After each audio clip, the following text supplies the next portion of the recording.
For thousands of years, hieroglyphs were the voice of gods and kings. Carved deep into temple walls, etched onto tombs, and inked with care on papyrus scrolls, this ancient script once pulsed with divine and royal authority. It recorded not just history, but magic, religion, law, and identity. And yet, by the time of the Middle Ages, not a single soul on earth could read them. How could a civilization so advanced forget the very key to its past? This mystery begins not in the sands of Egypt, but in the hearts of its conquerors. Egypt's legacy is one of conquests. By the Persians, the Greeks under Alexander the Great, the Romans, the Byzantines, and finally the Islamic caliphates. With each wave of foreign rule, the cultural weight shifted, and so did the language. When Alexander's armies marched into Egypt in 332 BCE, they brought with them not only military power, but a new language and worldview. The Ptolemaic rulers that followed, Greek by blood but Egyptian by crown, preserved the outer shell of Egyptian ritual, but began using Greek for administration and science. Even temples, still carved with hieroglyphs, slowly became places of tradition, not innovation. Then came Rome. The Roman Empire absorbed Egypt in 30 BCE, after the death of Cleopatra VII. Latin became the language of governance. Egyptian religion was tolerated, but not expanded. As Christianity rose within the empire and began to root itself in Egypt, hieroglyphs suffered a more brutal fate, not just neglect, but rejection. By the 4th century CE, Christianity had taken hold, and the old gods of Egypt were being erased from public life. Pagan temples were closed, sacred symbols defaced. Hieroglyphs, once seen as sacred writing, were now viewed with suspicion, signs of a heretical, pagan past. They were misunderstood as magical or even demonic. And so, priests who once spent decades mastering the sacred script found themselves without purpose or audience. Their knowledge was passed down less and less. Fewer temples remained open. Fewer scribes were trained.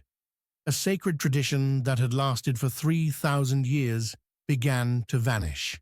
Not all at once, but slowly, almost invisibly. By the time of the Arab conquest of Egypt in 641 CE, the knowledge of hieroglyphs was already nearly extinct. The Arabic language replaced Greek and Coptic in administration. With no institutions left to support the training of scribes, the final echoes of hieroglyphic literacy faded into silence. And yet, the stones remained. Temples still stood. Obelisks pierced the sky. Tombs held stories carved in ancient code. For the next 1,000 years, people across the world would marvel at these mysterious symbols without the slightest clue of what they said. But what did they think hieroglyphs meant? That's the next chapter in this forgotten story. Once hieroglyphs stopped being read, they started being imagined. For centuries after their disappearance from daily use, people across the Mediterranean world stared at the symbols carved into temples and obelisks with awe and confusion. The writing of ancient Egypt became a riddle, a sacred code whose key had been lost to time. During the Middle Ages and into the Renaissance, scholars in Europe, the Islamic world, and even parts of Asia looked at these mysterious signs and drew wild conclusions.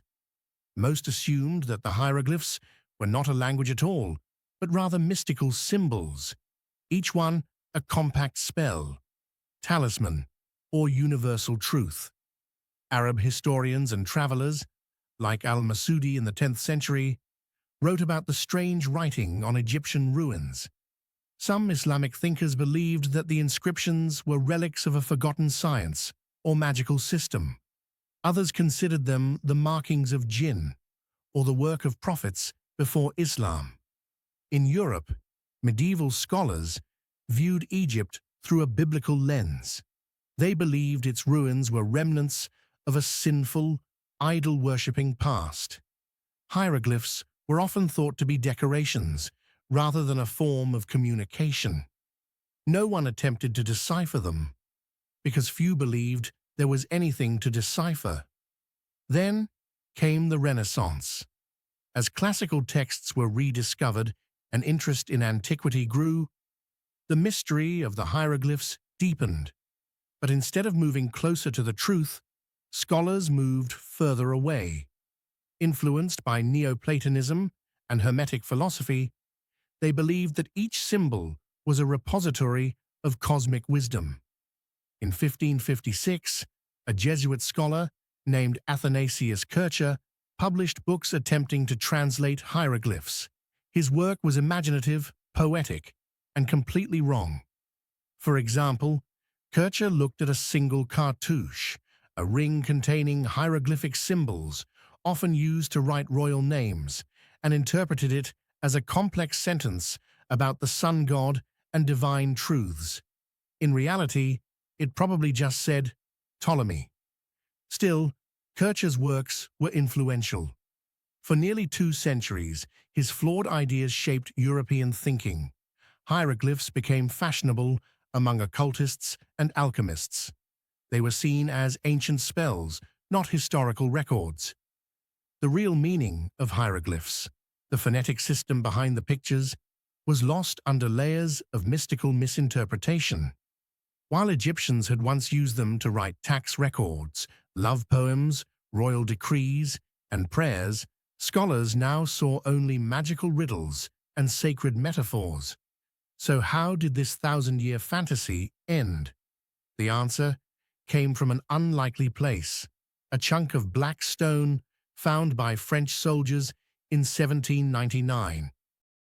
In 1799, a French officer named Pierre-François Bouchard was overseeing construction work near the Egyptian town of Rosetta, modern-day Rashid, when he stumbled upon a large black stone slab covered in inscriptions. It would become one of the most famous archaeological finds in history, the Rosetta Stone. What made it extraordinary? It contained the same text, written in 3 scripts: Greek, Demotic, and Egyptian hieroglyphs. For the first time in over 1,000 years, scholars had a bilingual, even trilingual, clue. The Greek section could be read, and it offered a way to decode the others. But deciphering the hieroglyphs would still take another 2 decades of struggle, false starts, and academic rivalry. At first, many believed the hieroglyphs were purely symbolic. They didn't yet realize that the ancient Egyptians used them phonetically, that is, to spell out sounds just like an alphabet. Scholars tried to match symbols with concepts or moral values, not with syllables or names. The breakthrough came with the work of Jean-François Champollion, a brilliant French linguist who had studied Coptic, the last stage of the Egyptian language, written with the Greek alphabet and used in Christian liturgy. Champollion suspected that Coptic could be the key to understanding the ancient tongue. In 1822, Champollion announced that he had cracked the code. By comparing cartouches, those oval rings that often encased royal names, on the Rosetta Stone with Greek names, he discovered that the hieroglyphs represented sounds. For example, the name Ptolemy appeared in Greek and could be matched phonetically in the hieroglyphs. He proved that hieroglyphs were not just pictures. They were a complex writing system combining phonetic characters, ideograms, and determinatives. Some signs stood for sounds, like letters. Others represented whole ideas, like son or king. And others served to clarify the meaning of a word. Champollion's discovery was revolutionary. It allowed the first true translations of ancient Egyptian texts in over a millennium. Walls of temples, scrolls of papyrus, and tomb inscriptions suddenly came alive with meaning. But not everyone accepted his findings. Some conservative scholars clung to the mystical view of hieroglyphs. Others doubted the idea that such an ancient culture had used phonetic writing, believing it too modern. But Champollion persisted, publishing translations, grammar rules, and dictionaries. He died young, at 41, but his work laid the foundation for modern Egyptology. With the key in hand, a forgotten civilization began to speak again. We learned how Egyptians prayed, governed, traded, and lived. We heard their love songs and legal disputes. We saw their poetry, their humor, their grief. But this rediscovery came with a strange twist. Now that we could read the hieroglyphs again, they lost some of their mystery. They were no longer sacred symbols, just a human language, beautiful and complex, but mortal like all the rest. The 19th century brought with it a hunger for ancient knowledge and ancient artifacts. With Champollion's decipherment of hieroglyphs, the language of the pharaohs was no longer a silent mystery. Temples were no longer mute stone giants. They spoke of rituals, gods, harvests, and dynasties long buried in desert sands. But there was an irony. Just as we learned to read the hieroglyphs again, Egypt itself had moved on. The people living along the Nile no longer spoke any form of the ancient tongue. Their traditions were Arab, Islamic, and Ottoman. The temples had become ruins. The texts, curiosities. This was no accident. The process of forgetting had taken centuries. Under Christian rule, hieroglyphs were outlawed as pagan relics.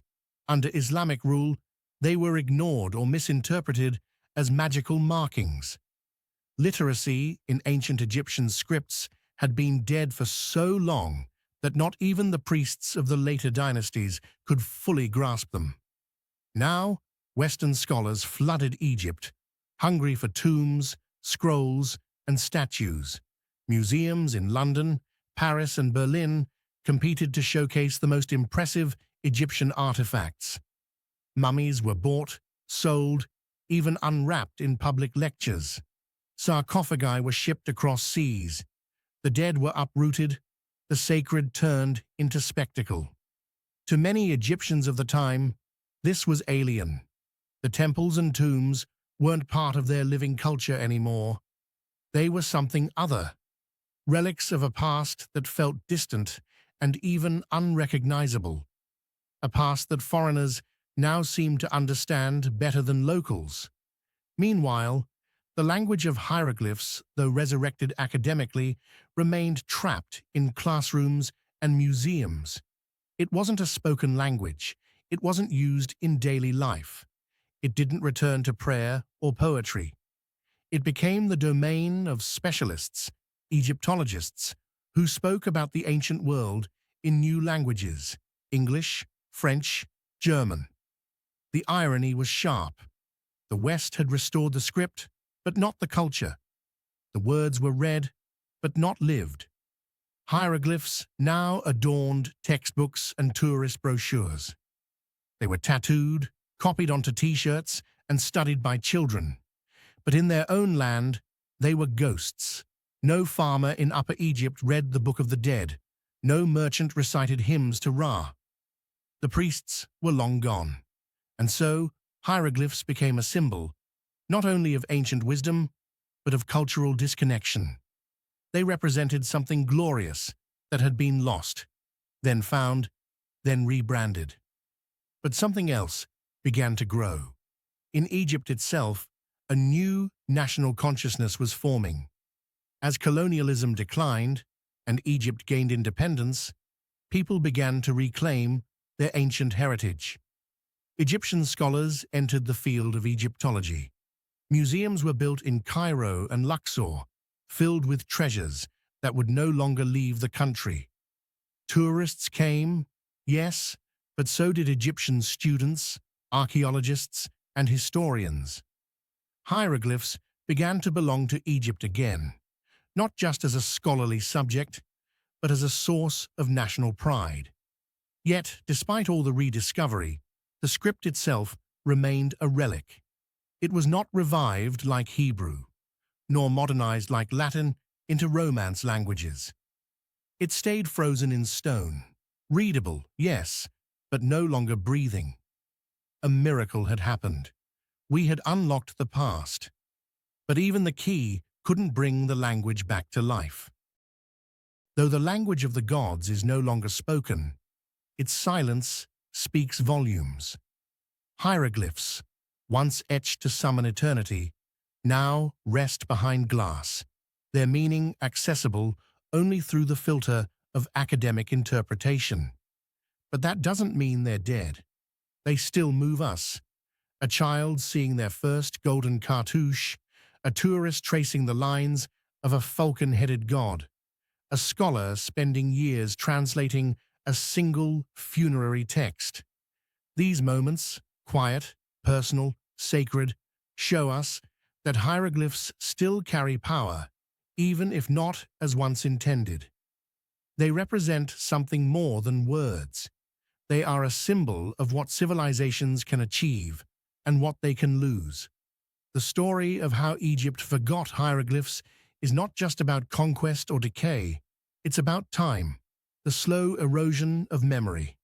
And it's a cautionary tale. Languages vanish, cultures fade, scripts crumble, unless remembered, studied, spoken, or revived. Egypt today is a nation with many layers: Islamic, Arab, African, Mediterranean, and yes, ancient.